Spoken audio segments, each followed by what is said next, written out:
Good morning, જય સ્વામિનારાયણ વિદ્યાર્થી મિત્રો, કેમ છો? મજામાં? તો જી નીટના લેક્ચરમાં ફરી એકવાર આપનું સ્વાગત છે મિત્રો. તૈયારી કરતા રહેજો, જોશથી તૈયારી કરજો. ઓકે, તો મિત્રો આપણે 265 નંબર સુધી જોયું હતું. આજે 266મો MCQ જોઈ, જે પારિમાણિક સૂત્ર અંતર્ગત છે.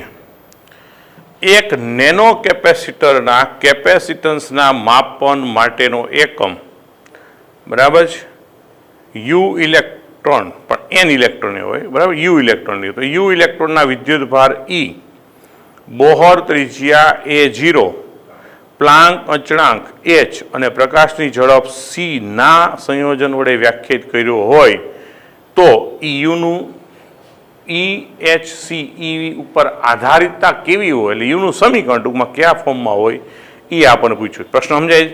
એક નેનો કેપેસિટર છે, એના માપન માટેનો એકમ આપણે યુ કોઈ નક્કી કર્યો, જે યુનો આધાર EHC અને E ઉપર છે, બરાબર છે. A0 બોર ત્રિજ્યા A0 ઉપર છે. તો યુનું સૂત્ર શું? પારિમાણિક વિશ્લેષણનો ઉપયોગ કરીને મેળવવાનું જ. હું પહેલાં એ ઓપ્શન લખું છું, એટલે square C upon H A0 B, U is equal to square H upon C A0 C, U is equal to square A0 upon HC, અને D, U is equal to HC upon square A0. Okay, તો આપણે આધારિતતા શું આપી છે? તો આપણે મેળવવાનું છે યુ, એનો આધાર કેના ઉપર આપ્યો છે? E. તો એને ઉપર આપણે કહી દઈએ P. પછી છે બોહર, એને હું કહી દઉં Q, બોહર ત્રિજ્યા ઉપર. જો આ વિદ્યુત ભાર, ઇલેક્ટ્રોન વીજભાર, બોહર ત્રિજ્યા, પ્લાન્ક અચળાંક, એને કહી દઈએ આપણે R. અને C એટલે પ્રકાશનો વેગ, એના ઉપર કહી દઉં S. તો આ જે છે એ આપણે કેપેસિટન્સનો એકમ છે. એટલે આ કેપેસિટન્સનો એકમ છે, એનો મતલબ આપણે કેપેસિટન્સ ઉપર એનું સૂત્ર મૂકવું પડે, બરાબર. અચળાંક તરીકે આપણે 1 લઈ લઈએ તો કેપેસિટર સૂત્ર શું થાય? M-1 L-2 T4A2.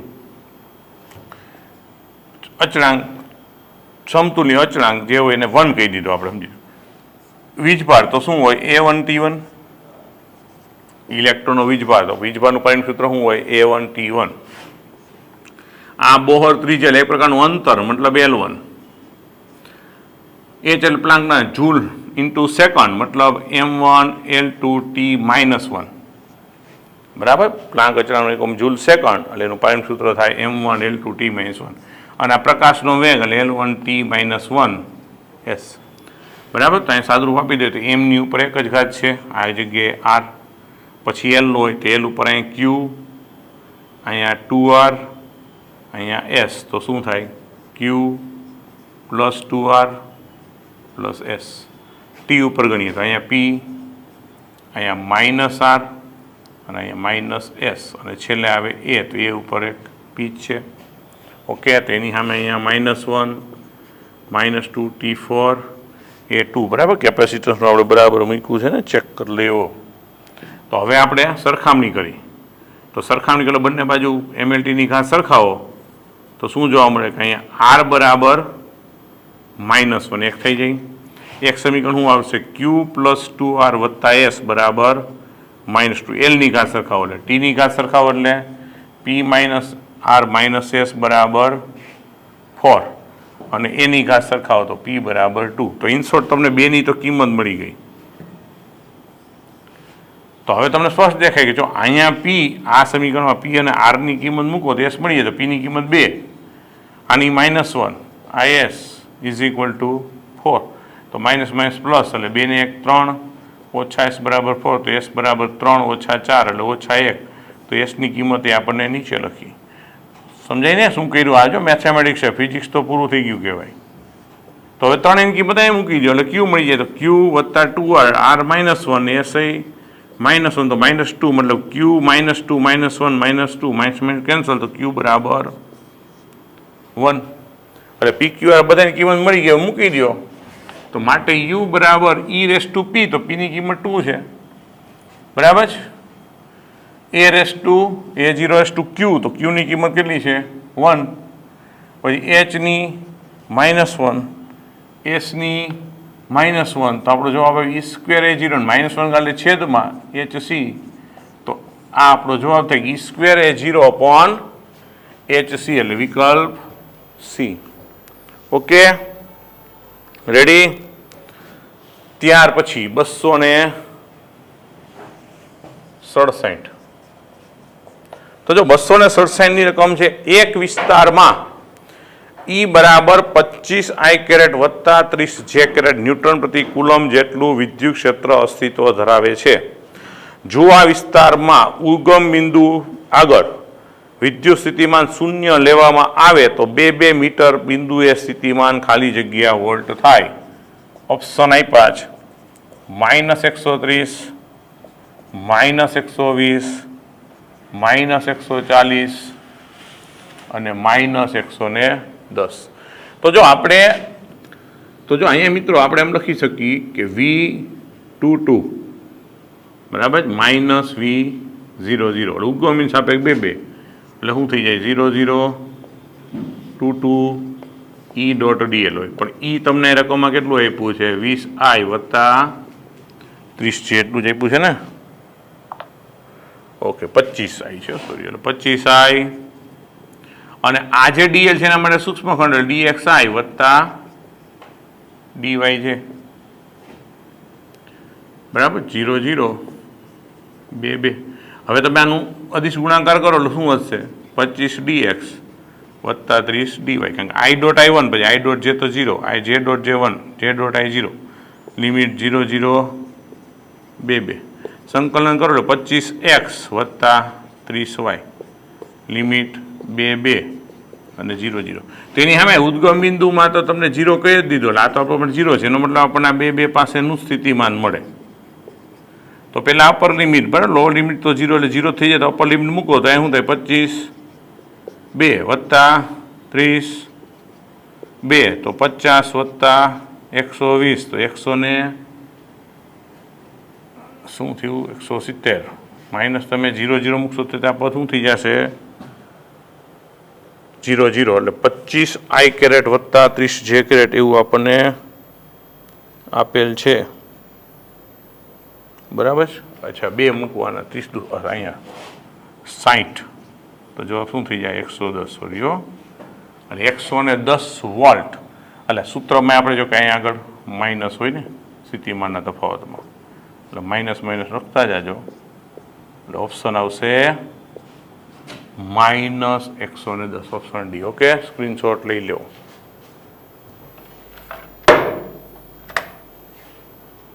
રેડી?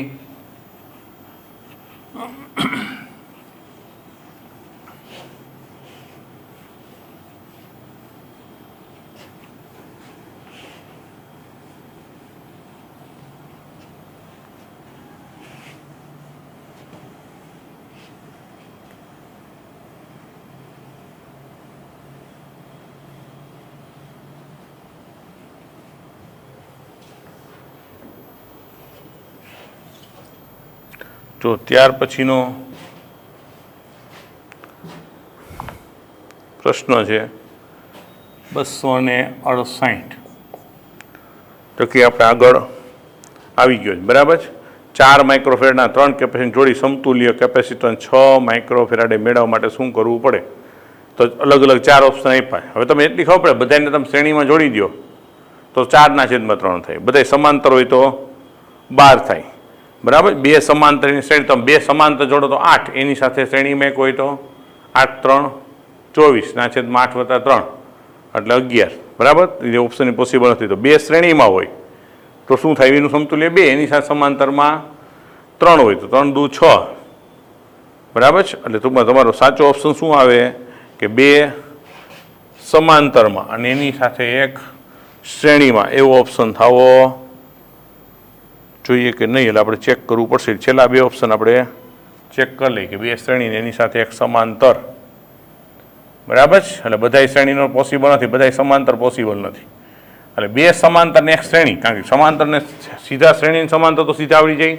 એટલે આપણે ઓલા છેલ્લા 2 ઓપ્શન છે એને ચેક કરી લઈએ, સી અને ડી. એટલે ઓપ્શન હું નથી લખતો, પછી છેલ્લા ઓપ્શન જો સી ઓપ્શન છે 2 સમાંતર એક શ્રેણી અને ડી છે 2 શ્રેણીની એક સમાંતર. એટલે પહેલાં સી ઓપ્શન ચેક કરી લઈ તો બે સમાંતર એની સાથે શ્રેણી, તો આમ 4 ને 4 હોય તો આનું સમતુલ્ય શું થઈ જાય? સમાંતર એટલે સરવાળો, તો C1 બરાબર 8, તો 8 અને 4 શ્રેણીમાં માટે C બરાબર 8 ગુણ્યા 4 છેદમાં 8 વત્તા 4, તો 8 4 32 ને આ 12 કરો તો શું થશે? 8/3. એની સામે ડી ઓપ્શન ચેક કરી કે ભાઈ બે શ્રેણીમાં એની સાથે એક સમાંતરમાં, તો 4 4 અને 4, તો જે શ્રેણીમાં છે હું C1 કહું તો 4 ગુણ્યા 4 છેદમાં 4 વત્તા 4, 4 ચોકે 16/8 એટલે 2 માઇક્રોફેરાડ થયું. અને તો C બરાબર 2 અને 4 સમાંતરમાં એટલે શું થયું? 2 વત્તા 4, તો આપણે 6 માઇક્રોફેરાડે જવાબ આવી ગયો.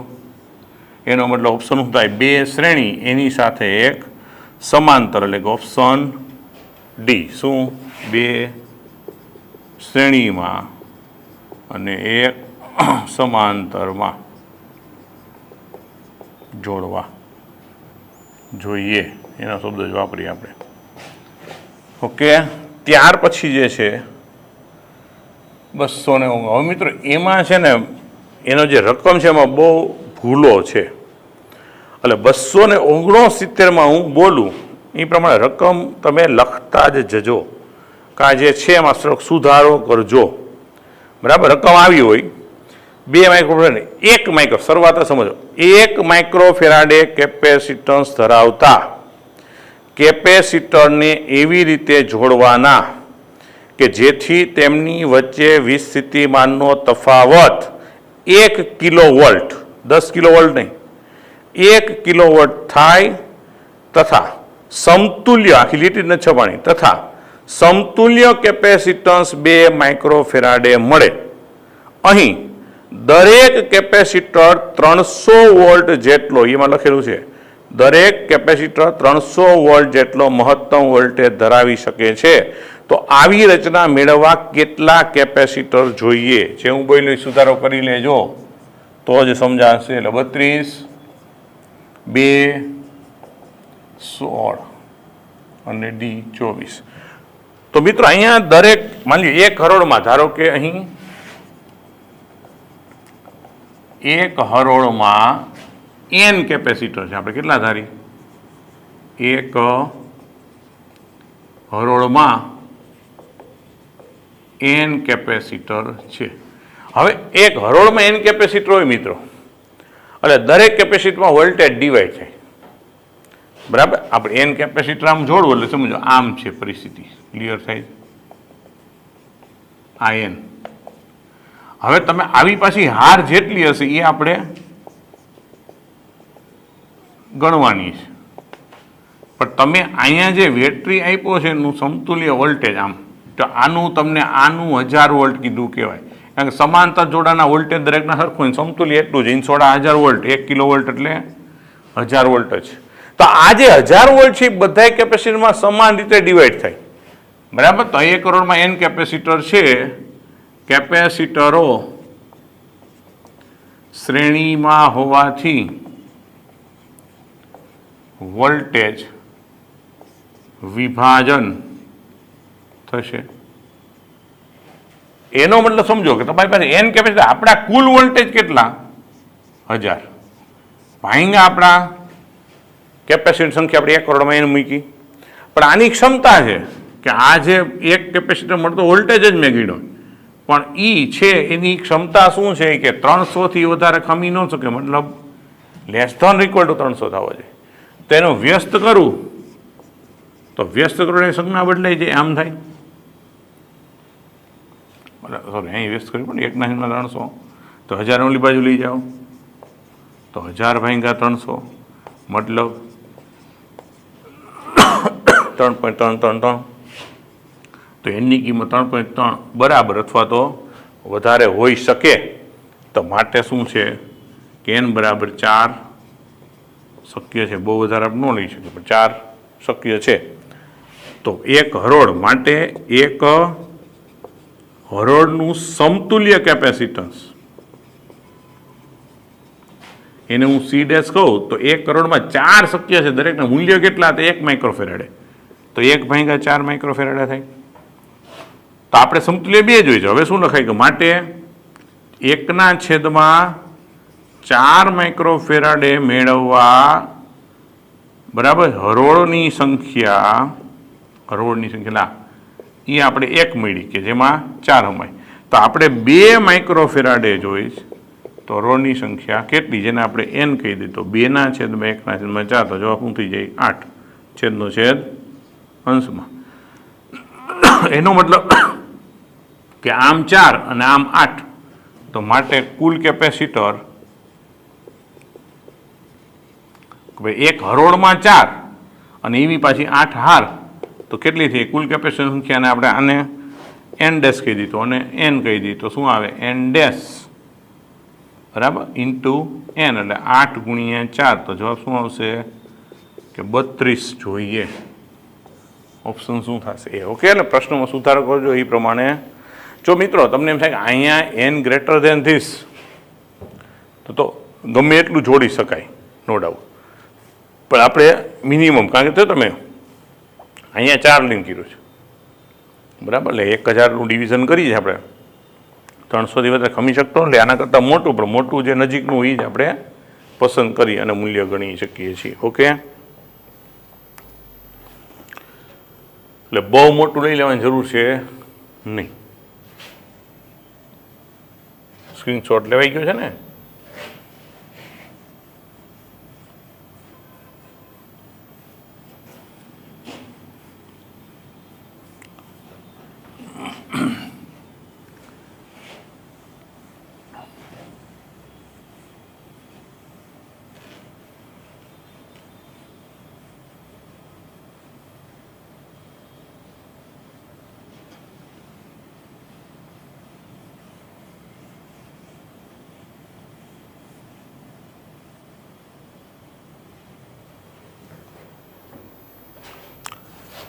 જો ત્યાર પછી છે બરાબર 270. એ સ્મોલ બી સ્મોલ સી ત્રિજ્યાઓ ધરાવતી ધાતુની પ્લેટો. જો મિત્રો ત્યાં ધાતુની પ્લેટ લીધે ખરેખર શું થાય? કવચ સમજો બરાબર છે. એટલે એ બી અને સી ત્રિજ્યાઓ ધરાવતા કવચો કેપિટલ એ, કેપિટલ બી અને કેપિટલ સી પર સિગ્મા ને આગળ સિગ્મા છે પણ પ્લસ સિગ્મા, માઇનસ સિગ્મા અને પ્લસ સિગ્મા સપાટી પર વિદ્યુત ભાર ધરાવે છે. અને વિદ્યુત ભાર ઘનતા આમ તો બી કોષનું સ્થિતિમાન ખાલી જગ્યા થાય, એટલે કવચનું સ્થિતિમાન ખાલી જગ્યા થાય. એટલે થોડીક પ્રિન્ટિંગ મિસ્ટેક છે, સમજાય? પ્લેટ નહીં પણ ગોળાકાર કવચ અને બી પરનું સ્થિતિમાન આપણે ગણવાનું. ઓપ્શન લખું છું sigma upon epsilon 0 s² - b² upon B plus C. B sigma upon epsilon 0 b² - c² upon B plus A. C sigma upon epsilon 0 b² - c² upon C plus A. અને D sigma upon epsilon 0 s² - b² upon A plus C. તો મિત્રો પરિસ્થિતિ અહીંયા છે કે એ ત્રિજ્યાની એક કવચ, એના ઉપર પ્લસ સિગ્મા, એની સાથે સમકેન્દ્રીય બી માઇનસ સિગ્મા, એની સાથે સમકેન્દ્રીય સી પાછું પ્લસ સિગ્મા. આ ગોળાકાર કવચ છે. તો આના પરનું સ્થિતિમાન શું? તો સમજો કવચની સપાટી પર સ્થિતિમાન, એટલે સપાટીની સપાટી પર કે અંદર, બે માટે હરખું જોઈએ. સપાટી પર કે અંદરના ભાગમાં સ્થિતિમાન નીચે લખી નાખો. તો વી બરાબર કે ક્યુ અપોન આર. પણ આપણે વીજભાર ઘનતા જાણીએ એટલે એના ફોર્મમાં હું લખું તો 4π અને 4π એપ્સિલોન 0 કરી નાખી, એટલે આવવાનું પણ 4π એપ્સિલોન 0, આ થઈ જાય 4π r² સિગ્મા अपॉन आर एक एक cancel 4 pi cancel sigma upon sigma r epsilon 0 आ अपन क्या मळे सपाटी पर के अंदरનું કોઈ બિંદુ હોય તો અને બહારના બિંદુ માટે શું થાય કે કવચના બહારના બિંદુ માટે સ્થિતિમાન તો v બરાબર આપણે KQ अपॉन स्मॉल r લખવું પડે તો અહીંયા 4 પાઈ એપ્સિલોન 0 આ થયું 4 પાઈ r સ્ક્વેર સિગ્મા અને r એમ નંબરે તો 4 પાઈ માત્ર કેમ તો sigma r square upon r આ રાખવું પડે તો હવે એના માટે સમજો કે અહીં b ની સપાટી પર સ્થિતિમાન હવે જે vb આપણે ગોતવાનું મિત્રો તેના માટે યાદ રાખજો કે એ ઉપરની વીજભાર ઘનતાને કારણે એટલે બહારનું બિંદુ છે એટલે સૂત્ર આપણે ઓલું વાપરવું પડે એટલે એના કવચને કારણે જે સ્થિતિમાન મળે મારે કેમ લખવું પડે સિગ્મા એ સ્ક્વેર अपॉन બી વત્તા બીનું પોતાના માટે સપાટી પરનું આ જ લાગશે એટલે શું થશે એની વીજભાર ઘનતા માઇનસ એટલે હું માઇનસ લખું બી अपॉन એપ્સિલોન 0 માઇનસ સિગ્મા એની પોતાની ત્રિજ્યા अपॉन એપ્સિલોન 0 સી ને લીધે અંદરનું તો અંદરમાં આ જ સૂત્ર લાગુ પડે એટલે સી ને લીધે શું થાય sigma C upon epsilon 0 ready આવી પરિસ્થિતિ થાય તો હવે આપણે અહીંયા જે ગોઠવણી કરવાની એમાં સિગ્મા એપ્સિલોન 0 તમે કોમન કાઢો તો એ સ્ક્વેર अपॉन બી માઇનસ બી વત્તા સી થાય આ બીનો જો લસા લઈ લ્યો તો એ સ્ક્વેર માઇનસ બી સ્ક્વેર આખાના છેદમાં બી વત્તા સી એટલે આવું મળે તો એનો મતલબ આપણો ઓપ્શન થાય એ સ્ક્વેર માઇનસ બી સ્ક્વેર अपॉन બી વત્તા સી એટલે કે ઓપ્શન એ મળે રેડી જોઈ લેજો ઓકે સ્ક્રીનશોટ લઈ લેજો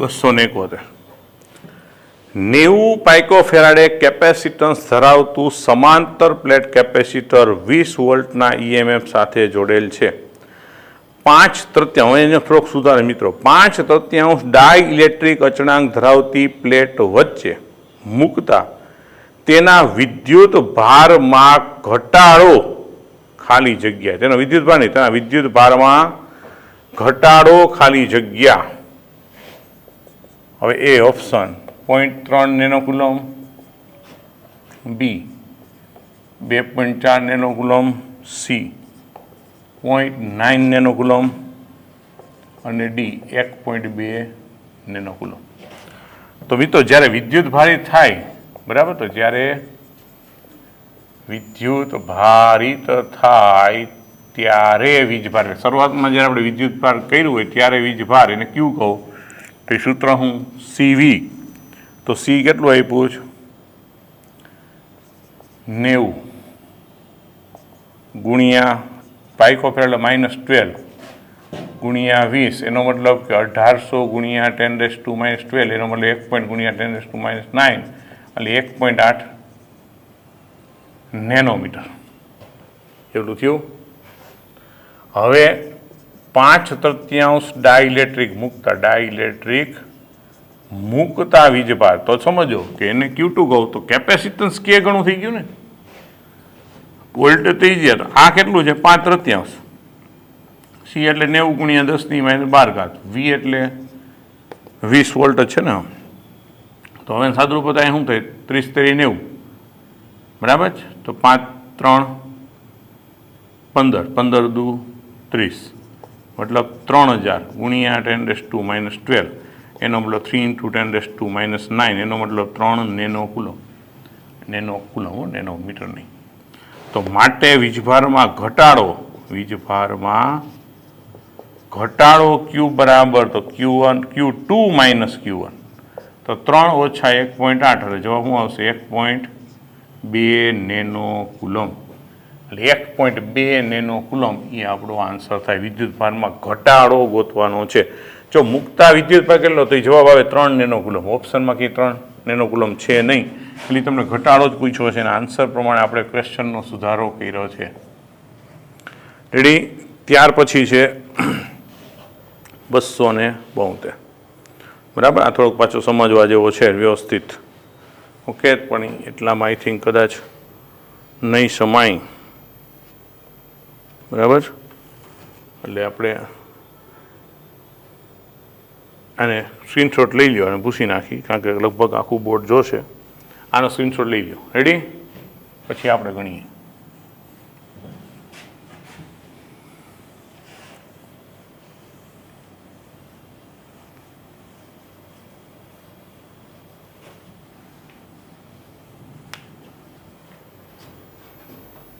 જો એક ક્ષેત્રફળ ધરાવતી બે સમતલ ચોરસ પ્લેટોને ડી અંતરે રાખી સમાંતર પ્લેટ કેપેસિટર બનાવ્યું છે where D is very less than A નીચેનો ત્રિકોણ જેવો ભાગ કે જેટલો ડાયલેક્ટ્રિક અચળાંક ધરાવતા ડાયલેક્ટ્રિક વડે ભરેલ છે તો કેપેસિટરનું કેપેસિટન્સ કેટલું બરાબર ઓપ્શન લખી નાખી પેલા A 1/2 epsilon 1/2 k epsilon 0 a square upon D B k epsilon 0 a square by D ln k C k epsilon 0 a square upon D k -1 ln k અને D k epsilon 0 a square upon 2d k plus 1 okay તો અહીં મિત્રો આવી પરિસ્થિતિ છે આમ બે plate આ અંતર ડી આ પ્લેટનું ક્ષેત્રફળ એ હવે એમાં ડાયરેક્ટ આવી રીતના ભરેલો ત્રિકોણાકાર આમ એટલે આ જે વિસ્તાર છે ને એ આખો ડાયલેક્ટ્રિકથી ભરેલો છે તો આનું કેપેસિટન્સ કેટલું એટલે હવે આમ જેમ જેમ ડાયલેક્ટ્રિક વાળો વિસ્તાર વધતો જાય તો આપણે શું વિચારવાનું કે અહીંથી એક્સ અંતરે ડી એક્સ જાડાઈના એક નાના વિસ્તારનો વિચાર કરી તો એના માટે સમજો કે હું એમ કહું કે આની સૂક્ષ્મ જાડાઈ છે એટલે આની લંબાઈ વાય લઉં તો આ બાકીનો જે હવાવાળો વિસ્તાર એનું શું થાય ડી માઇનસ વાય ધ્યાન રાખજો બરાબર છે તો અહીં આકૃતિમાં દર્શાવ્યા પ્રમાણે પ્લેટના એક છેડાથી એક્સ અંતરે dx જાડાઈના વિસ્તારનો વિચાર કરતા તો અહીંયા સમિતિ પરથી આપણે એમ કહું કે y ના છેદમાં x તો બરાબર d ના છેદમાં a કારણ કે આનું ક્ષેત્રફળ આખું લાવવું પડે બરાબર આમ એક્સ અંતરનો વિચાર કર્યો એમ આખી પ્લેટ માટે આપણે in the form of length જ આપણે વિચારીએ સમતુલ્ય એટલે આ ક્ષેત્રફળ ગણો તો આમાં આ ક્ષેત્રફળ એમ ચિંતા ન કરતા તો આના ઉપરથી y બરાબર ડી અપોન એક્સ તો એનો મતલબ કે dy બરાબર ડી અપોન એ ઇન્ટુ dx બે બાજુ વિકલન કરવું તો આપણે ઘણીવાર dxની જરૂર પડશે તો a upon D into dy આને સમીકરણ એક કહી દઈએ તો હવે વિચાર કરજો આ વિભાગ કેપેસિટર આ કે પેલા કોઈ પણ જગ્યાએ તમે વિચાર કરશો આપણે અત્યારે આટલાનો વિચાર કર્યો તો આ બે ગણાય કેવા શ્રેણીમાં ખાસ સમજો અને શ્રેણીનું સમતુલ્ય શું થાય કે બે વિસ્તારના બરાબર આ બંને કહેવાય સમાન સોરી સમાન બેની પ્લેટ એકબીજા શ્રેણી વિસ્તાર તો શ્રેણીમાં શું થાય કે સમતુલ્યનો વ્યસ્ત બરાબર કુલ વ્યસ્ત ગણાય તો અહીંયા શું થશે કે અહીં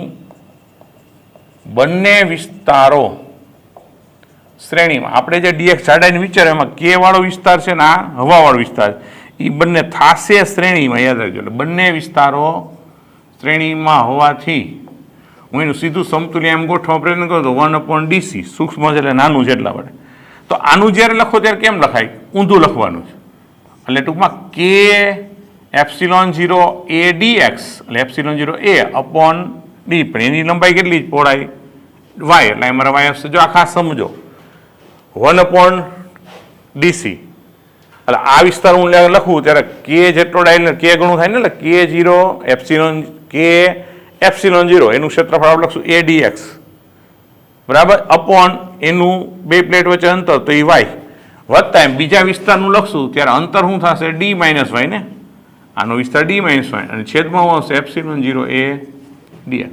તો બેમાંથી એપ્સિલોન 0 ADX કોમન કાઢી લ્યો તો કૌંસમાં આવે y/k વત્તા D માઇનસ વાય, અને તો પછી એપ્સિલોન 0 ADX આમાંથી આપણે આ બેમાંથી ડીને આગળ લખું ને આ બેમાંથી 1/k કાઢું, એટલે વાય કોમન કાઢું તો શું આવશે 1/k માઇનસ 1.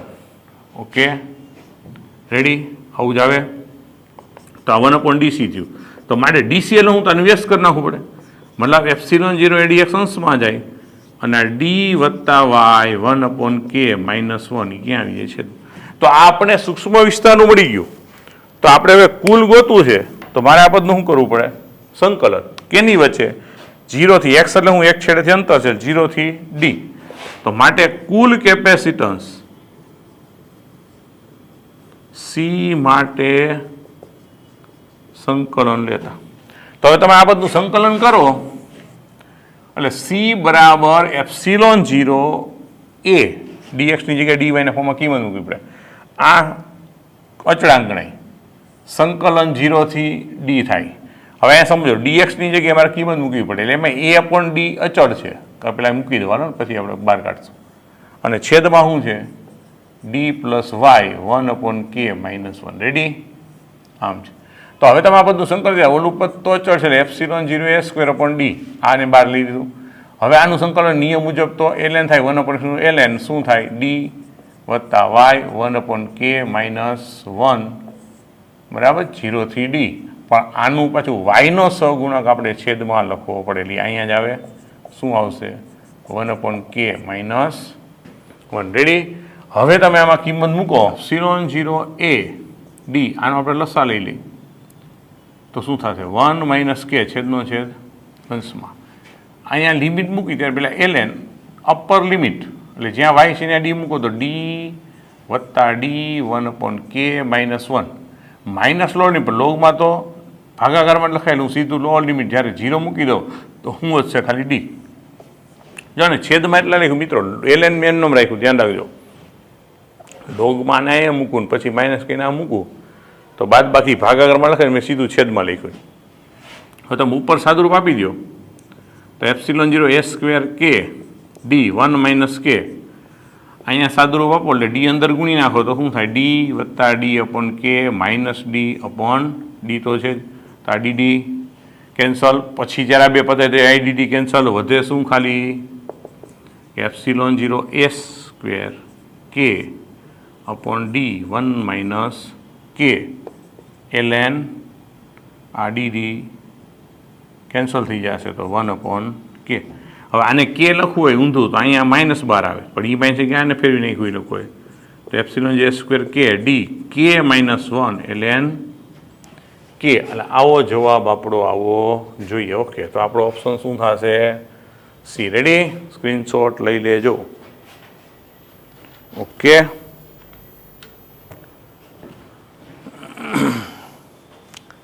ત્યાર પછી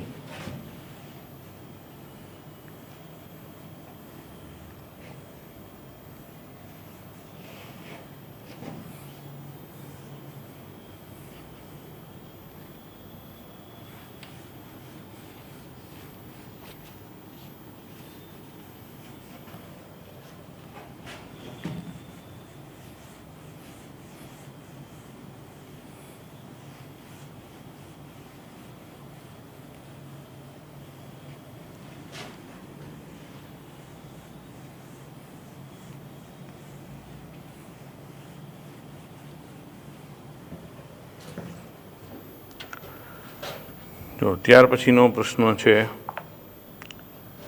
273. K1, K2, K3, K4 dielectric અચળાંક ધરાવતા ડાઇલેક્ટ્રિકને આકૃતિમાં દર્શાવ્યા મુજબ સમાંતર પ્લેટ કેપેસિટરની વચ્ચે મૂકેલ છે તો ડાઇલેક્ટ્રિક અચળાંક, બસ તો સમતુલ્ય ડાઇલેક્ટ્રિક કે બરાબર શું થાય. અમે તો એમાં આકૃતિ દર્શાવી નથી, પણ એ આખું જો 277 યાદ રાખજો, આ 273 અને 277 બે સેમ પ્રશ્નો, અને 277માં આકૃતિ દેખાય બરાબર. એટલે આવી રીતના આકૃતિ છે. પહેલાં હું ઓપ્શન લખી નાખું આપી સિસ્ટમ મુજબ બરાબર. બંને પ્રશ્નો એક સાથે જ સોલ્વ થઈ જશે કે K1 plus K2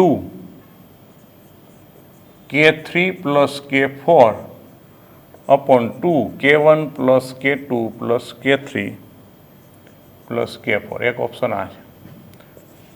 option B K is equal to K1 plus K2 K3 plus K4 upon K1 plus K2 plus K3 plus K4.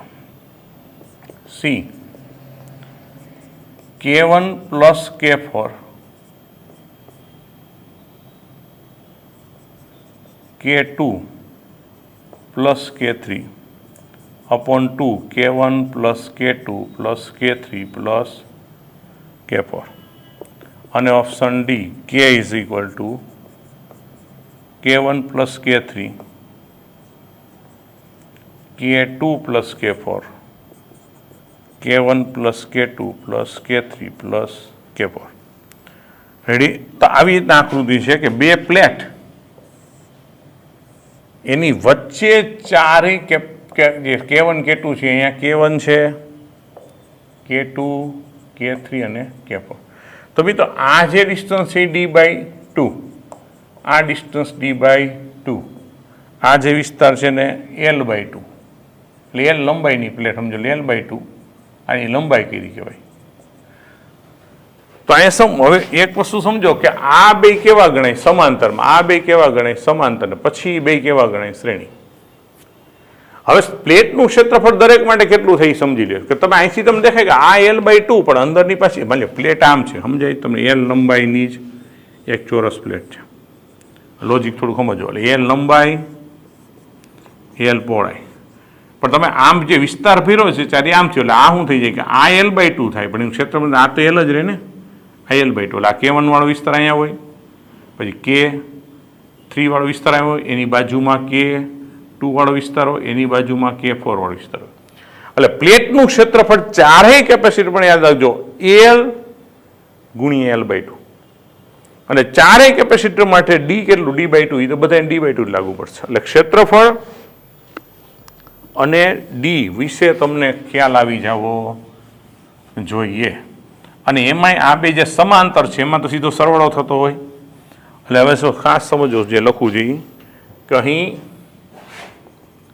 જેને K1 છે એને C1 કીધું, એટલે C1 અને K3 અને C3, તો C3 સમાંતરમાં હોવાથી એટલે એનું સમતુલ્યને હું C13 કહી દઉં તો K ગણું તો થાય, અને સમાંતર બેનો સરવાળો થાય એટલે શું થાય K1 પ્લસ K3 એપ્સિલોન 0 લંબાઈની જગ્યાએ ક્ષેત્રફળ કેમ ગણાય L ગુણ્યા L/2 છેદમાં D/2, 2 કેન્સલ. તો આપણી પાસે શું પદ આવે K1 plus K3 epsilon 0 L²/D સમીકરણ. તો તે જ રીતે C2 અને C4 સમાંતરમાં હોવાથી, એ જ રીતના શું છે C2 અને C4 સમાંતરમાં છે, તો માટે એને આપણે C24 કરી નાખી સમતુલ્ય.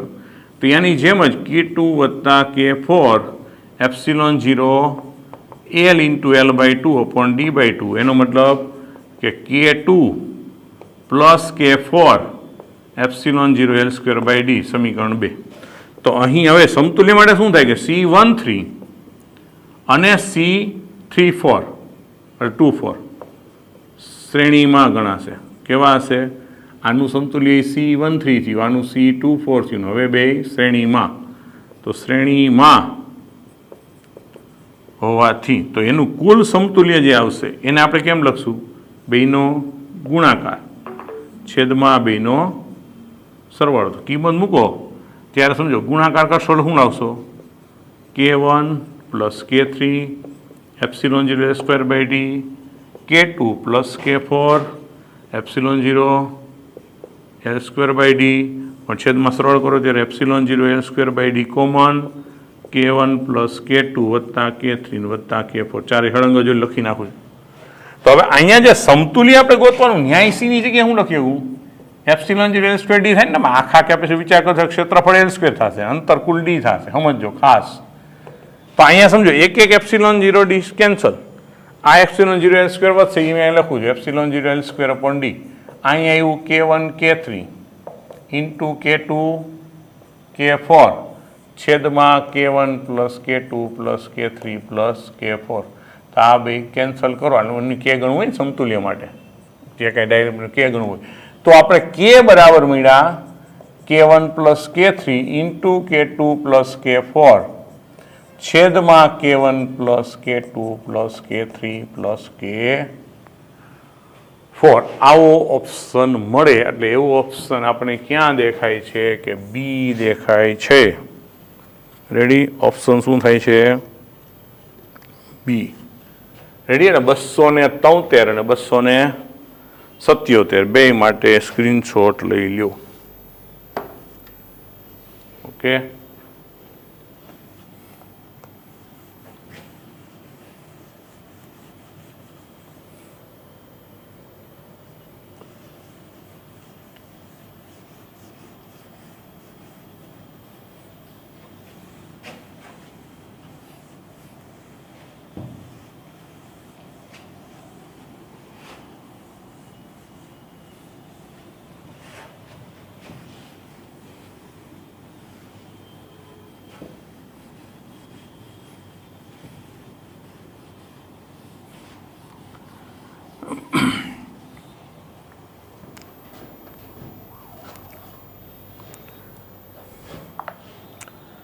તો ત્યાર પછી છે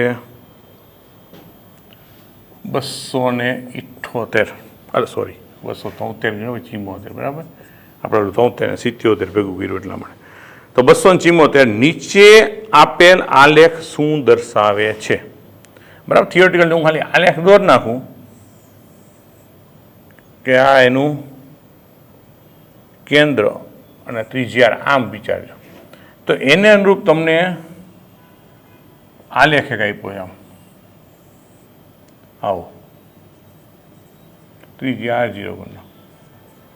તો શું દર્શાવે? મિત્ર એના ઓપ્શનમાં થોડોક સુધારો કરજો. પહેલો ઓપ્શન છે એ બરાબર છે, એને આપ્યો છે કે વિદ્યુત ભારનું સતત વિતરણ ધરાવતા ગોળાનું સ્થિતિમાન. બી, વિદ્યુત ભારનું સતત વિતરણ ધરાવતી પ્લેટ નહીં પણ ગોળાકાર કવચનું સ્થિતિમાન. સી, વિદ્યુત ભારનું સતત વિતરણ ધરાવતા ગોળાનું વિદ્યુત ક્ષેત્ર કે વિદ્યુત ભારનું સતત વિતરણ ધરાવતા ગોળાકાર કવચનું વિદ્યુત ક્ષેત્ર.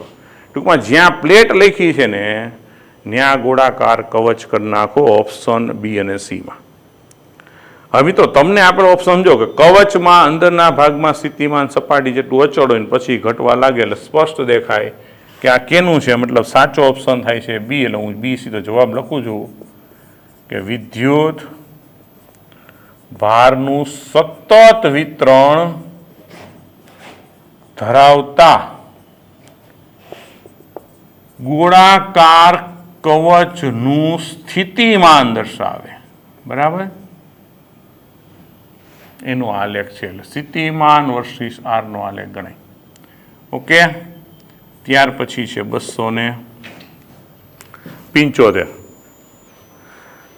તો 275 જો પ્રશ્ન આમ છે, આકૃતિમાં દર્શાવ્યા પ્રમાણે 10 માઇક્રોફેરાડેના કેપેસિટરની ડાબી પ્લેટ પર 30 માઇક્રો કુલમ, ત્યાં ફેરાડે નો હોય, સુધારો કરજો, કુલમ નો વિદ્યુત ભાર છે, તો 10 માઇક્રોફેરાડેના કેપેસિટરની તો 6 માઇક્રોફેરાડેના કેપેસિટરની જમણી પ્લેટ પર વિદ્યુત ભાર કેટલો? ઓપ્શન લખું છું -18 માઇક્રોકુલમ, -12 માઇક્રોકુલમ, +12 માઇક્રોકુલમ અને +18 માઇક્રોકુલમ. મિત્રો ચિત્ર દોર દો એમાં, જ્યાં જો આમ પરિસ્થિતિ છે થોડોક સુધારો કરજો કે અહીંયા 30 માઇક્રોકુલમ લખજો. રેડી? તો ત્યાં 3 દેખાય છે એટલે એનો વીજ ભાર એને આપી દીધો છે આ માઇનસ આ પ્લસ આ 10 માઇક્રોફેરાડે, ત્યાં કુલમ છે પણ એ 10 માઇક્રોફેરાડે કરજો. પછી અહીંયા પ્લેટ છે, અહીંયા માઇનસ પ્લસ, અહીંયા લખ્યું 6 માઇક્રોફેરાડે. એમાં ટૂંકમાં જે આ બધે અમુક જગ્યાએ કુલમની સંજ્ઞા છે. આ 30 માઇક્રોકુલમ વીજ ભાર મળે, 10 માઇક્રોન કેપેસિટન્સ છે. અહીંયા પરિસ્થિતિ આમ છે, બરાબર, 4 માઇક્રોફેરાડે અને અહીંયા 2 માઇક્રો. હવે ટૂંકમાં અહીંયા 30 માઇક્રોકુલમ છે, બરાબર. 10 માઇક્રોફેરાડની ડાબી બાજુ પર -30 માઇક્રોકુલમ હોય તો 6ની જમણી બાજુ અને ખાલી વીજભાર ધન થઈ જાય. પણ એક વસ્તુ છે કે 30 માઇક્રોકુલમ વીજભાર આનો 30 જ હોય, પણ અહીંયા શું થાય, ડિવાઈડ થાય. તો આ શું થશે કે 30 માઇક્રોકુલમ વીજભાર બરાબર 6 માઇક્રોફેરાડે અને 4 માઇક્રોફેરાડે વચ્ચે વિભાજિત થાય. પણ એમાં આપણે સમીકરણ ખબર હોવી જોઈએ. તો માટે 6 માઇક્રોફેરાડે પરનો વીજભાર આપણે ગણવો હોય એને અત્યારે ક્યુ કહી દઉં તો કુલ 30 કુલ વીજભાર. ટૂંકમાં આમ સૂત્ર લખવું આમ લખું, આનું અત્યારે C1 કહી દઉં, આને હું જો C2 સિગ્નલ આપી દઉં કુલ વીજભારને આને ક્યુ કહી દઉં તો મારે આમ લખવું પડે કે ક્યુ C1 છેદમાં C1 પ્લસ C2. તો 30 ગુણ્યા 6 ના છેદમાં 6 વત્તા 4. રેડી? એટલે કે 30 ગુણ્યા 6 ના છેદમાં 10 એટલે 18 માઇક્રોકુલમ. તો મિત્રો અહીંયા અત્યારે આપણે જે પૂછ્યું છે 6ની જમણી બાજુ ધન પ્લેટ છે, તો આપણે લખવું પડે કે 6 માઇક્રોકુલમની જમણી બાજુ ધન પ્લેટ હોવાથી પ્લસ 18 માઇક્રોકુલમ. એટલે એનો મતલબ આપણો આન્સર થશે પ્લસ 18 માઇક્રોકુલમ. એટલે કે ઓપ્શન આપણે જે લખ્યા છે એમાં આ આવશે. જો વિચાર્યું છે -18 છે પણ તમને જમણી બાજુ પૂછવું છે. ઓકે, સ્ક્રીનશોટ લઈ લેજો. તો મિત્રો આજનો લેક્ચર આપણે પૂરો કરીએ છીએ. બધાને જય સ્વામિનારાયણ.